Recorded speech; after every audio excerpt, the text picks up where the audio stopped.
நாங்கள்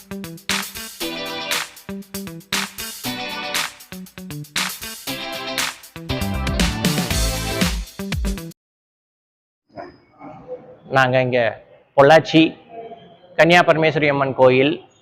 இங்கே எங்களுக்கு வாசவி அம்மன் தான் நமக்கு சாமி. இது சமூக கோயில் ஒன்று. வாசவி அம்மனோட ஒரு சிறப்பு வரலாறு இருக்குது. வாசவி அம்மன் தோன்றினது இது எல்லாம் சிவபெருமான் பார்வதியோட அம்சம்தான் வாசவி அம்மா. நான் பார்த்தீங்கன்னா நம்ம வாசவி அம்மா பூலோகத்தில் சிவபெருமானோட பார்வதி தேவியே வாசவி அம்மாவா இந்த பூலோகத்தில் பிறந்தாங்க.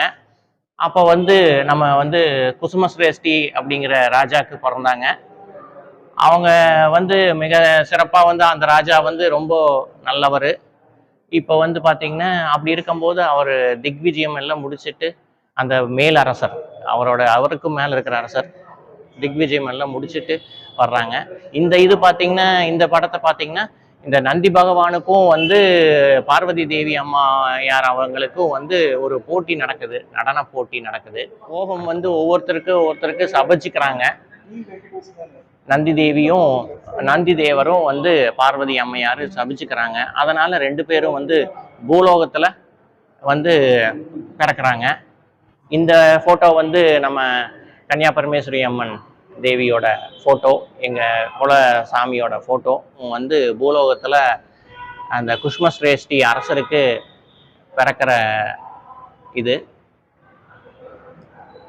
மகா அரசர் விஷ்ணுவர்தனன் அவங்க நம்ம வாசவி கன்னியாபரமேஸ்வரி அம்மன் அவங்கள அவங்களோட அழகுல மயங்கி அவங்கள திருமணம் செஞ்சுக்கணும் அப்படின்னு சொல்லி விரும்புகிறாங்க.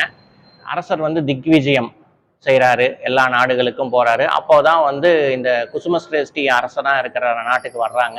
அப்போ தான் அந்த பார்வதி தேவி அம்மாவா பிறந்திருக்கிற வாசவி அம்மாவை வாசவி தேவி அம்மையார் நம்ம குசுமஸ்ரேஷ்டி அரசரோட பொண்ணா பிறந்திருக்கிறாங்கல்ல அவங்க. இவங்களை திருமணம் செஞ்சுக்கணும் அப்படின்னு சொல்லிட்டு அந்த மகா அரசர் விரும்புகிறாரு. இல்லை அரசர் வேற இனத்தை சேர்ந்தவர்னு சொல்லிட்டு அவருக்கு நான் கொடுக்க முடியாதுன்னு சொல்லிட்டும் இது பண்ணுறாரு, மறுக்கிறாரு. பெரிய அரசரை இது கோச்சிக்க முடியாதுன்னு சொல்லிட்டு நம்ம வாசவி கன்னியாபரமேஸ்வரி அம்மன் அப்புறம் அவங்கள சேர்ந்த 102 கோத்திரக்காரர்கள் எல்லாருமே தம்பதியராக அக்னி குண்டத்தில் இறங்கி தன்னை மாய்ச்சிக்கிறாங்க. கைலாயத்தில் மறுபடி வாசவி தேவி அம்மா நம்ம பார்வதி தேவியோட ஐக்கியமாகி பார்வதி தேவியா காட்சி அளிக்கிற காட்சி. இதுதான் கன்னியாபரமேஸ்வரி அம்மன் தோன்றிய வரலாறு. இது பார்த்தீங்கன்னா கன்னியாபரமேஸ்வரி அம்மனோட உற்சவ விக்கிரகம்.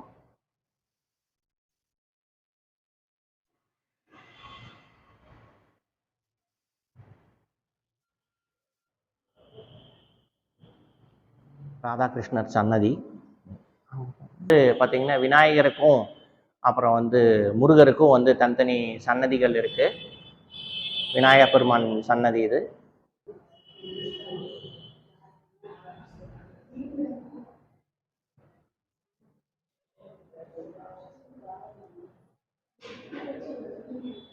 இது முருகப்பெருமானோட சன்னதி. நம்ம பொள்ளாச்சி வாசவி கன்னியாபரமேஸ்வரி அம்மன் கோவில்லையே இது ஒரு சன்னதி. கன்னியாபரமேஸ்வரி அம்மன் கோயிலில் லலிதாம்பிகை அவங்க சன்னதி இது. இது பெருமாளும் ஸ்ரீதேவி பூதேவி சன்னதி உற்சவராக வந்திருக்காங்க.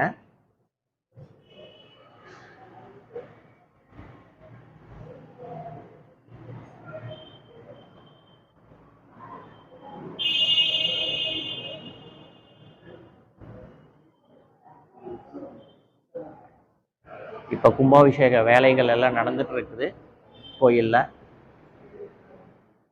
வரும் 13/6/2022 திங்கட்கிழமை காலையில் கும்பாபிஷேகம் நடக்க இருக்கு.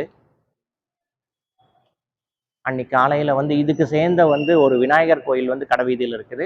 அந்த விநாயகர் கோயில் கும்பாபிஷேகம் 6 to 6:15 முடிச்சுட்டு இந்த கோயில் நமக்கு 6:15 to 7:30 மணி வரைக்கும் வர்ற 13/6/2022 திங்கட்கிழமை இந்த கும்பாபிஷேகம் இருக்குது.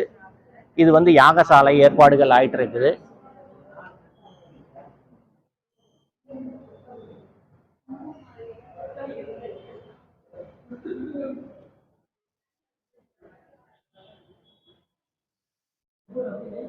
கும்பாபிஷேக ஏற்பாடுகள் மிக சிறப்பாக நடந்துட்டு இருக்கு. நீங்க எல்லாருமே வந்து இந்த கும்பாபிஷேகத்துக்கு வந்து கலந்துக்கிட்டு வாசவி அம்மாவோட அருளை வந்து எடுத்துக்கணும்ட்டு வேண்டி கேட்டுக்கொள்கிறோம். இந்த கோயில் வந்து பொள்ளாச்சியில கடைவீதியில் இருக்குது. நம்ம பொள்ளாச்சி மாரியம்மன் கோயிலுக்கு சேர்ந்த மாதிரி இருக்குது. ஸ்ரீ வாசவி கன்னியா பரமேஸ்வரி அம்மன் கோவில். இது கோயிலில் இருக்கிற மண்டபம். இந்த மண்டபத்தில் தான் வந்து நம்ம யாகசாலை செஞ்சிட்ருக்கோம்.